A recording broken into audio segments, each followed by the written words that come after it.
Villa সেটা তো অনেক সুন্দর আর দামি। হ্যাঁ, সাধারণ ভিলার দামই তো কয়েক লাখ টাকা এখন, আর স্পেশাল ভিলা হলে তো দাম আকাশ ছোঁয়া।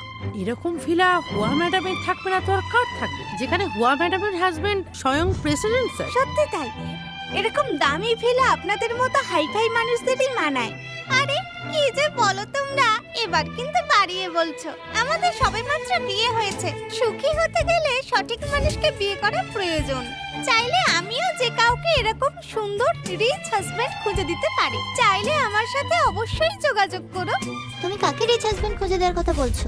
আরে আরে, আমি তো ভুলে গেছিলাম, তোমার বাবাই সবথেকে best, rich, handsome, good looking. শুধু একটা সুন্দর ভিলা নেই। কে বলেছে আমাদের ভিলা নেই? আমার পাপারও একটা ভিলা আছে। হ্যাঁ, আমার পাপারও একটা ভিলা আছে। ওলে বাবা, আবার ভিলা আছে। ওকে ফাইন, তাহলে মিসেস হুয়া তুমি আমাদের তোমার ভিলা ইনভাইট করো, আমরা সকলে সেখানে যাব। রেডি গাইস, তোমরা উইকেন্ড পর্যন্ত অপেক্ষা করো, তারপর আমরা হুয়া ম্যাডামের ভিলাতে যাব। হুয়া, এটা তো বেশ দারুণ ব্যাপার। উইকেন্ডে আমরা সকলেই ফ্রি থাকি, বেশ মজা হবে। আমার তো আর তর্স হইছে না, মনে হচ্ছে এখনই চলে যাই। আমি দেখছি এখন সেভাবে কনফার্ম। হুয়া, তুমি তো দেখছি তোমার ভিলাতে আমাদের নিয়ে যেতেই চাও না। দেখছো তো আমাদের এক্সাইটমেন্টটা। চলো না, আজ রাতেই তোমার ভিলায় যাওয়া যাক।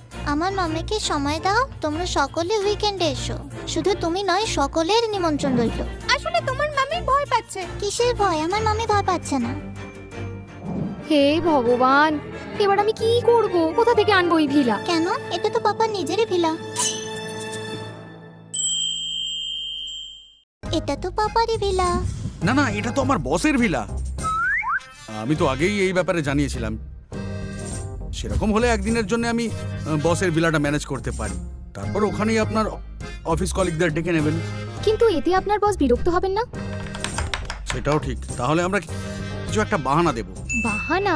কিরকম বাহানা? তাহলে একটা প্ল্যান করা যাক। আমরা প্রথমে ওনার ভিলায় যাব, গেটের সামনে দাঁড়িয়ে ওদের বলবো আমাদের ভিলার চাবিটা আমরা আনতে ভুলে গেছি। তাহলে তাই বলবো। প্ল্যানটা কেমন? খুব ভালো, দেখি প্ল্যানটা কাজ করে কিনা।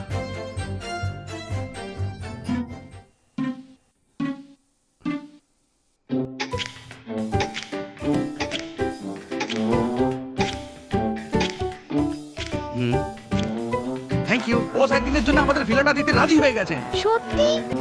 Thank you so much. Plan ই সাকসেসফুল না হলে আমরা প্ল্যান বি তে ভিতরে ঢুকবো।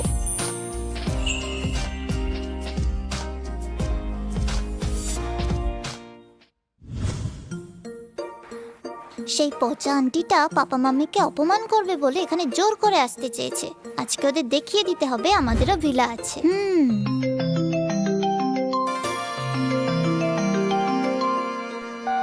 আরে দাদু ভাই, সেই 1 বছর হয়ে গেল তোমাদের দেখিনি। দাদান তোমাদের খুব মিস করছে। জিয়ান, তোমার পাপা কোথায়? ওকে তো দেখছি না। পাপা আর মামি বাইরে গেছে। মাম্মি?